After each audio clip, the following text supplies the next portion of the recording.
அதுக்காக நான் வாங்கல சம்பளத்து கூட ஜிபேல போட்டுட்டு போக முடியுமா? அதனால எல்லாரும் போட்டது மாதிரி நினைச்சுக்கிட்டு கை தட்டி ரொம்ப அழகு. ஏன்னா இது எனக்கு தெரிஞ்ச அறிவு சார்ந்த நிகழ்வுகள்ல இன்னைக்கு மக்கள் கலந்துக்கிறது ரொம்ப குறைவு.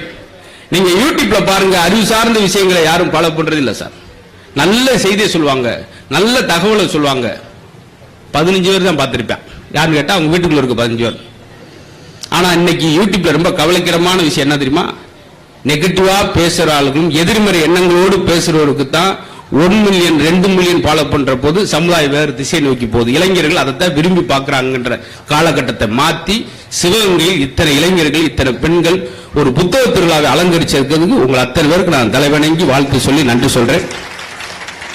அதன் குழந்தையோட கூட்டுவன் அவங்க சொன்னாங்க பாத்தீங்களா, அவங்க மதியமா உட்காந்து படிச்சிருப்பாங்க கூட. நீங்கள் மேலிருந்து கீழாக படிக்கும் போது கீழிருந்து மேலாக போகிறீர்கள். நல்ல விஷயம் பாத்தீங்களா? அது மாதிரிதான் எழுத்தை